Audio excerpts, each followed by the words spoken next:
Alright, like, click, subscribe, do all that. You already know what time it is. It's Netflix time. Vincenzo, episode 4. Spoiler alert, let's get it. So when we last left off, Vin and Lee got hit with a fucking truck. Sadly, Lee Chan ended up dying. It's bullshit. How you gonna take away the only wholesome lawyer that was working with Vin? You take away Chad's father? That's some bullshit. Yeah, it's official. He really did die. And on top of that, Vin's on life support. In the news, the E&C company twisted it around and made it even worse. They tried to smear dirt on his name even after death. It's like, god damn. Everybody back at the plaza paying their respects. Yeah, man, it's just a sad day. Couple days pass, Chad's at the gravesite. And of course, Sion's there to comfort her. Chad takes over Vin's hospital bills and has him at home, who still hasn't come out of his coma yet. Then we get this scene with the corporate stooge, boss, and Myung. He goes to shake hands, but skips right over the boss and shake Myung's hand. So right at the back, he's like, the fuck? He's got this look on his face like, yeah, alright. Who did she make that call to at the end of the last episode? He shook her hand like she just did her a favor, but no. It can't be what I'm thinking, right? Anyway, we got Chad back at her dad's house looking at older pictures. You know, just reflecting on everything. Then they go to the law firm, straighten out stuff. She pretty much feels like it's necessary to just close it down for good. They let everybody else in on the news. They're all feeling pretty down because they don't know what's going to become of the plaza. Meanwhile, Chad goes back to staying at Vin's bedside, who's been in a coma for like 10 days straight at this point. She sends out a heartbreaking message. She starts crying. Then all of a sudden, out of the blue, he just wakes up out of his coma. It's like, what the fuck? And he's just ready to get back to business like it ain't shit. Then he goes to visit Lee's gravesite. He goes back to a flashback where Lee is talking about his daughter as being a great lawyer and just because she's so spontaneous and has the gumption for it. And then she asks him about the lighter. She's like, why do you keep a lighter if you don't even smoke? And he says simply the sound of it just keeps him calm. Then he hit her with some harsh truth that she really didn't want to hear. But in his mind, he knows she's tough enough to handle it. Which might be true, but damn, that's still fucked up though. As she's in the car, she's listening to the news about a man being washed up on the shore. Turns out it was Lee Chan's witness, the one that got killed on a boat last episode. And everybody's at the plaza is relieved when Vin shows up. He tells them some stuff about making their own path in life. So once again, it's this back and forth thing about trust. They say they've been burnt before many a time, so they're like, look, Vin, are you in or you out? Well, that's really good. And they got every right to feel that way. It's their homes on the line, you know what I'm saying? And here comes this nigga again with his crew. But this time, Vin goes about his business, and they talk with the rest of the tenants. Meanwhile, Cha goes to her boss pissed off. He wasn't expecting her till tomorrow, but she was like, man, fuck that. She put in a resignation. Basically, she's tired of the bullshit, and because of the E&C company getting her father killed, you know what I'm saying? And here comes me in again. And then they have their beef. She didn't come out and said, but indirectly stated that she was the one that put the hit out on Lee Chan. Whoa, what the fuck?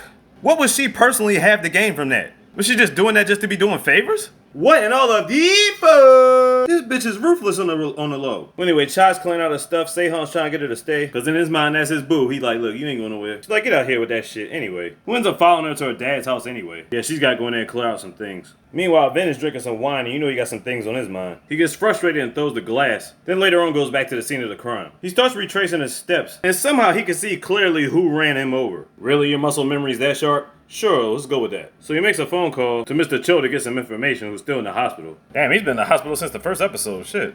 Well, anyway, project manager Wang is going back to his quarters. He goes to his room and sees a lump on his bed. So you're thinking to yourself, it could be anything under there, dead body. But it turns out to be a bunch of syringes and a pillow with Lee Chan's blood on it. I'm assuming that's the blood he sucked up from the crime scene. That's a crazy ass message being sent. The boss gets the phone call about the incident. I'm not even sure if he knows that Myung put the hit on Lee Chan. I know he works under them because they're bringing him money, but I don't think he's involved in these matters. He doesn't give off that vibe like he knows what's up.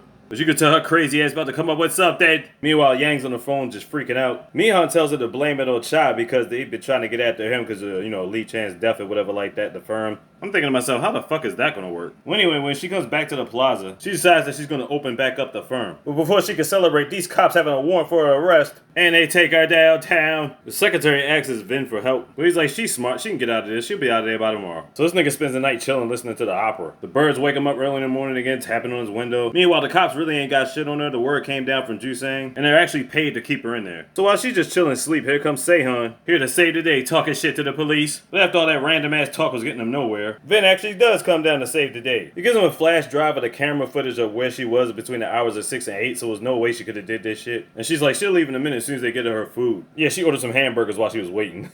Well, anyway, after she gets busted out of the prison, she's really trying to figure out what's up with Vin. Like, what's your angle? Sehun greets Vincenzo, and he's the only one that actually said his name right. He tells her he knows about it because Chad had him do a background check. But more on that story later. So anyway, Vin and Chad go to get coffee. And at this point, he cuts her in on a deal. They end up working together. He was reluctant at first, but he wanted to make sure her head was in it. He was like, hey, you do this, we gotta go all the way. She comes back the next day and gives her a list of all the cases that she solved over the years. He's kind of impressed with her resume. They officially make the agreement over straw fighting. Then they go down to the precinct to see the man that ran over Lee Chan. And the master had threats, basically threatening him for information. He wanted to know who put him up to it. He wouldn't say shit, but when Vin was about to leave, he finally told him that some dude named Miss Powell, or Mr. Powell, something like that, but that's all he knew about him. But she had that look like she wasn't really satisfied, so she basically wants him dead at this point. So he basically yells real loud, like, thank you for your cooperation, all that good stuff, right? But the crooked security guard in the background hears it, like, oh, this nigga snitching? Security guard like, yeah, you done got the driver all the way fucked up now. So at this point, they're like side by side at the hip. Only thing, Chai, you don't know how far Vin is really ready to go. And you don't know how far he's already taken it to niggas. Meanwhile, in the prison, somebody accidentally bumps into him. And I'm gonna say quote unquote accident, because that shit was on purpose, he got stuffed the fuck out. Meanwhile, the security guard turns a blind eye. And when they scatter, all you see is that nigga bleeding the fuck out. There's no mystery, Chai. That nigga's done deal,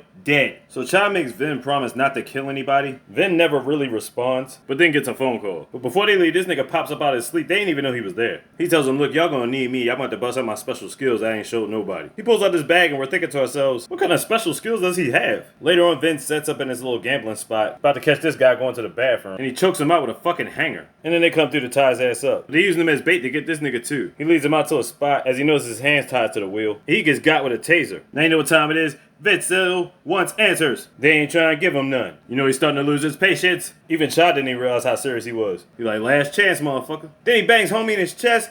Bam. Yeah, Chai, this lawyer don't play around with that shit. And goddamn, he's about to lace his ass too. But then all of a sudden we get to Myung Hee dancing in the laundromat again. But then the bag comes out the blue for her. She takes the towel off his bloody clothes and all that in the bag. Then somebody sent her pictures of her niggas dead as shit. They found out it was you. All of a sudden the lights go out, the doors are locked. And our man Vincenzo is about to scare the shit out of her. And there's a truck set up. Oh shit, she about to get the same treatment. Revenge. But it turns out he's just fucking with her for now. Cause my nigga got bigger plans. So we got a truck going to one of the main E&C pharmaceutical labs. And the people are coming in and spray for pesticides and stuff. He said, yeah, you guys are a bit early, but alright. So they let them roll out to do their thing. But they start spraying everything down, including the chemicals. But those ain't regular bug spray niggas. It's the squad roller with Vincenzo. You already know what it is. He got the lighters, getting it popping. I'm pretty sure the stuff he sprayed on that was the same stuff he sprayed back in episode 1 with the planes over the vineyard. Chai pulls off her mask, letting you know she's one of them. And then they blaze that bitch. Explosion dodging, nigga. Then we go back to the henchman scene. We find out that one of his skills is like body art or makeup or something. And the guys are still alive. So I guess Vin kept his word, even though he never really said anything. And the other people that helped out in the other van? Yeah, these guys. Yep.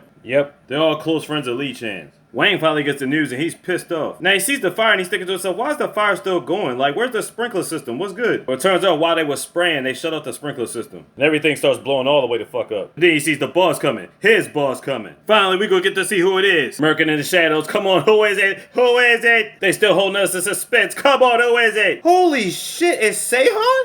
He's been with Chai as an intern this whole time. But really, he's the CEO of the E&C pharmaceutical company? What in all of the fuck? And he is more than pissed off. They're driving away excited about their work. Looks like Vincenzo actually has a smile on his face. And that's episode 4 for you. But wait, we gotta go back on the Sehun thing. First off, how's he running this company and nobody knows who he is other than Wang? And he's been working under Chai for a long time, so it's like how... I mean, he knows how to keep secrets, so he just plays the fool. I don't know what it is. I'm just confused how he's kept this on the low for so long. Well, anyway... Slick Deezy off the heezy, mister. Skitty, skitty. Ow, big. Could you got that slogan?